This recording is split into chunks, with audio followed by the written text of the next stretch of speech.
요한복음 8장 1절부터 읽겠습니다. 예수는 강간산으로 가시다 아침에 다시 성전으로 들어오시니 백성이 다 나오는지라. 앉으사 자기를 가르치시더니 서기관들과 바리새인들이 가는 중에 잡힌 여자를 끌고 와서 가운데 세우고. 3절에서 가는 중에 잡힌 여자를 끌고 왔어요. 성경을 볼 때 뭘 봐야 되냐면 이 문장을 모르시는 분들은 없어요. 이 문장을 교회 다니면서 모르는 사람은 없어요. 근데 여기서 처음에 얘기하니까 가는 여자가 나옵니다. 그러니까 가늠은 여자만 하는 거예요. 남자도 하죠. 근데 남자가 가늠한 얘기가 거의 없어요. 그러면 여기서 여자를 무엇으로 볼 것이냐. 지금 얘기하는 세상에서 나는 남자고 지금 이걸 읽으시는 분은 여자라. 그런 개념으로 보면 안 된다. 여자가 딱 나오면 그리스도의 신부냐 아니냐 이런. 그리스도의 신부가 아니어도 다른 사람의 신부거든요.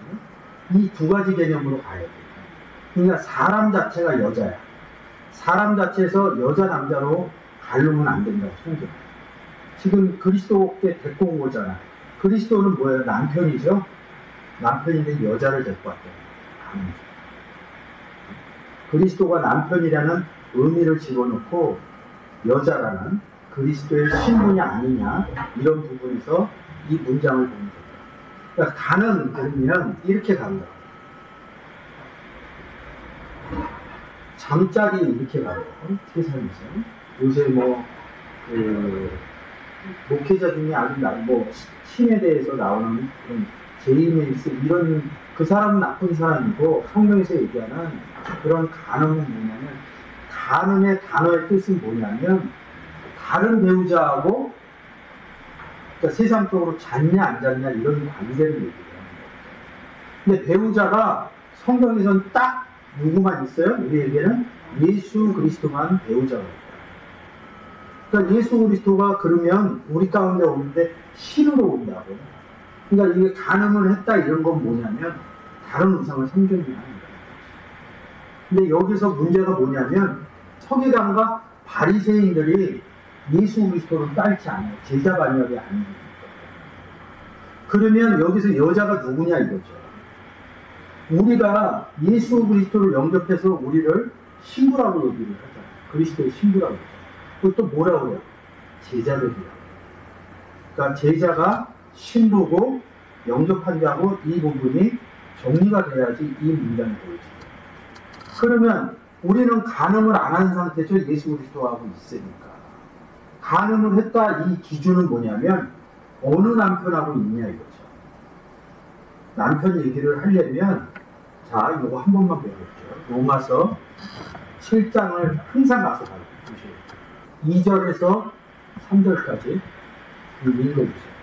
남편 있는 여인이 그 남편 생전에는 법으로 길게 매인 바구나 만일 그 남편이 죽으면 남편의 법에서 벗어나느니라.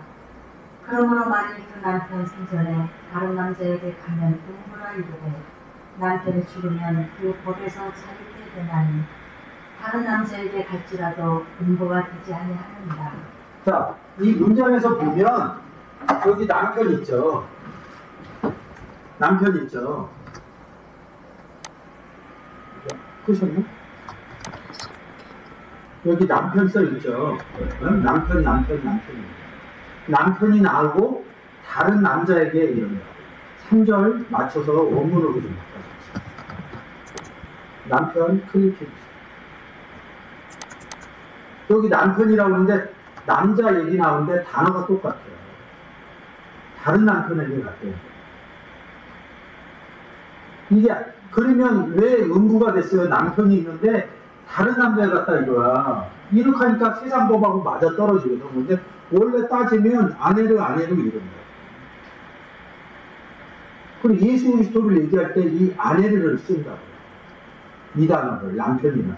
남편 대신 예수 아니에요.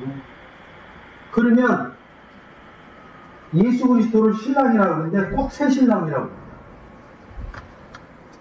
그럼 옛 신랑이 있었겠죠? 그럼 예수 그리스도가 새 신랑이면 새 남편이겠죠? 그럼 옛 남편이 있었다. 그 제가 그러잖아요. 우리는 2번 결혼한다. 사실은 재혼한다. 재혼을 하려면 뭐예요? 이혼을 해야 되죠? 그래서 마태복음에서 모세가 이혼 증서를 썼다 이런 얘기를 써놨다고. 세상에서 법정 가서 이혼한 게 아니라 예수 그리스도 영접하면서 옛 남편하고 이혼이 됩니다. 그리고 새 남편이 예수 그리스도하고 세상법으로 하면 재혼한다 이런 거지. 근데 이제 어감이 안 좋으니까 안 쓰는 거지. 세상에서 재혼한 사람을 정상이라고 해야 한 번 결혼한 사람들, 특히 우리나라 한 번이요. 그건 세상이 한국의 논리법이야.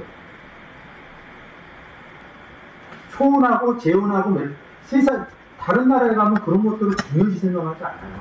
사랑하느냐 안 하느냐를 중요시 생각해요. 성경에서는 우리가 예수 그리스도를 남편으로 만지하기 전에 남편이 있었대요. 그래서 다른 남편에게 갈지라도 음부가 되지 않는다. 제가 한번 읽어볼게요. 남편이 있는 여인이 그 남편 생전에 더불어 죽지 않았다는 거죠. 그에게 매인바 되나 떼어 묶였다는 거예요. 만일 그 남편이 죽으면 남편의 율법에서 죄와 사망의 율법에서 벗어납니다.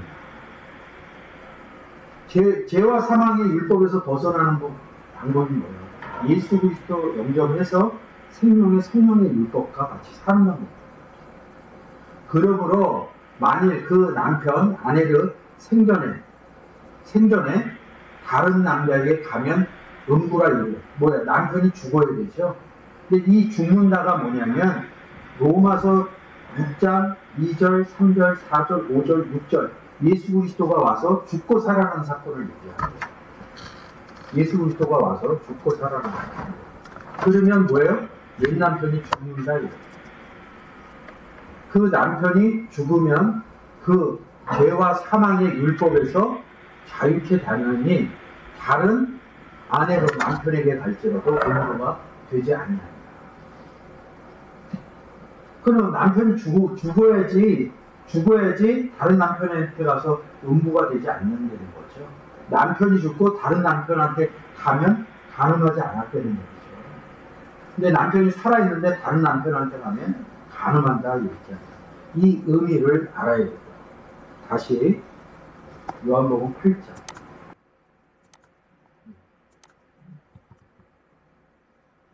그러니까 간음 중에 잡힌 여인을 이래요.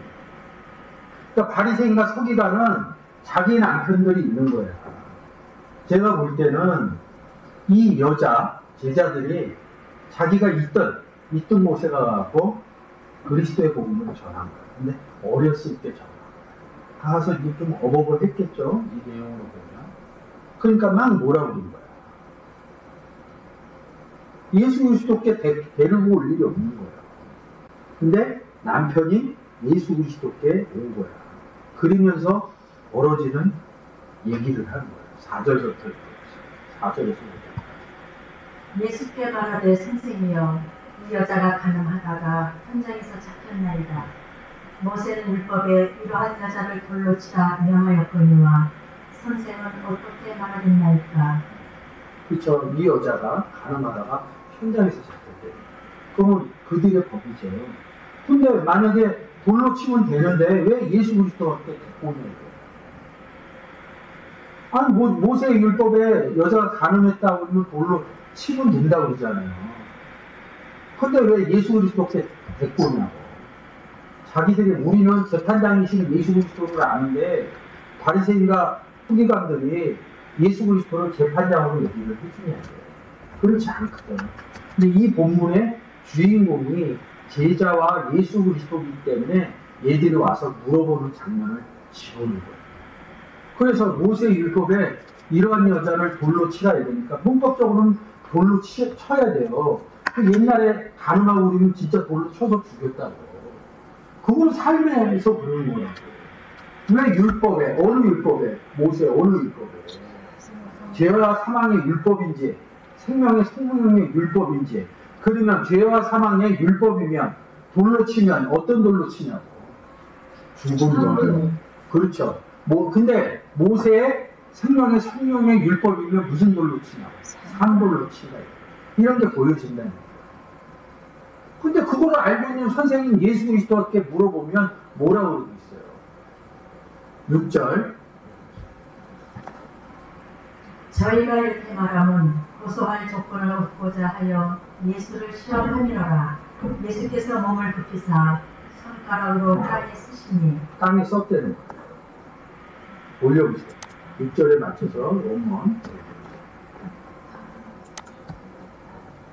땅 찍어줘 보세요. 땅, 개죠. 요새 제가 땅 개 많이 하죠.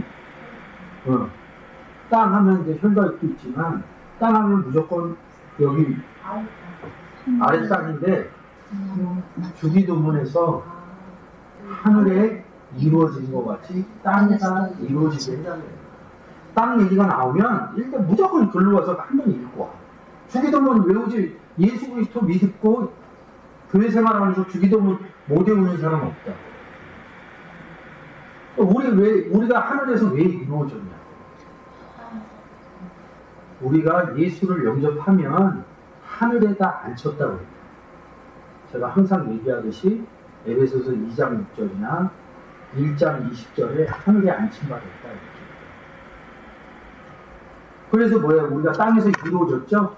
이루어진 다음에 예수 영접한 다음에 뭐라고 해요?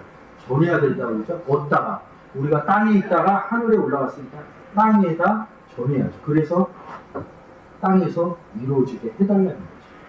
하늘에서 이룬 것 같이 땅에서 이루어지려고. 그러면 땅에서 이루어지려면 어떻게 해야 돼? 하늘에서 음성을 내고 예수 믿으세요 얘기를 해야겠죠. 근데 이 본문에서는 뭐냐면 손가락 어디 있어요? 몸에 있죠. 몸으로 몸을 굽히사 뭐라고 쓰시니 그라포. 그라포 하면 뭐야? 마음의 신비에다 고린도 후서 3장에서 뭐라고 해요? 마음의 신비에다 썼다고. 예수 그리스도를 영접한 것을 마음에 썼다. 오전에 얘기한 것처럼 갈라디아서 4장 6절 우리 마음 가운데 보냈다 이것을 마음에다 썼다. 이렇게. 누구야? 예수 그리스도 없는 바리새인과 서기관들한테 얘기한 것을 땅에다 쓰시니 이 그라포가 여러분들 아시는 게 뭐냐면 누가복음 16장에서 불의한 청지기 할 때 뭐라고 그래요? 직분 뺏길까 말까 밀 백말짐 특히 뭐라고 그래요? 증서 갖고 오라고 증서에다 썼다는 거예요. 배를 80을 썼다는 거예요. 그러니까 이게 숫자 중으로 드는 거로 보는 거야. 쓴 거에 중요하다는 거야. 이 청지기가 뭐냐면 하나님의 제물을 맡겼거든. 그런 복음 전하는 의미도 있지만 여러분들 지금 다 예수 영접했는데 왜 지금 제가 얘기하는 게 쓰는 거거든요. 마음판이다. 쓰는 거라고. 예수 영접했는데 왜 전하는 것만 얘기해? 양육 빼고 성장하는 것들이 누가복음 16장의 내용은 증서에 썼다. 이렇게 얘기하는 것은 마음판에 썼다. 우리를 책이라고 생명 책이라고. 그래서 몸을 굽히사 손가락 땅에 쓰시니 7절 저희가 묻기를 맞이 아니하는지라 이에 일어나 감사되 너희 중에 죄 없는 자가 먼저 돌로 치라시고 다시 몸을 굽히사 손가락으로 땅에 쓰시니 또 땅에다 썼대요. 그 다음에 저희가 이 말씀을 듣고 양심의 닥책을 받아 어른으로 시작하여 젊은이까지 하나씩 나가고 오직 예수와 그 가운데 섰는 여자만 남았더라. 누가 갔어요? 바리새인과 서기관가 갔다는 건 뭐예요? 구원하고 항문할 때. 이 여자가 제자면 계속 같이 다녀요. 그죠? 그런 내용이에요. 이 내용이. 그래서 땅에 쓰시니 이 부분은 되게 어려워요. 이 단어를 그라포 이 단어로 그라페, 성경 이런 부분의 단어 공부를 해야지 알 수 있는 부분이에요. 저는 알았으니까 그냥 결론적으로 이 문장에 대해서 설명드려요.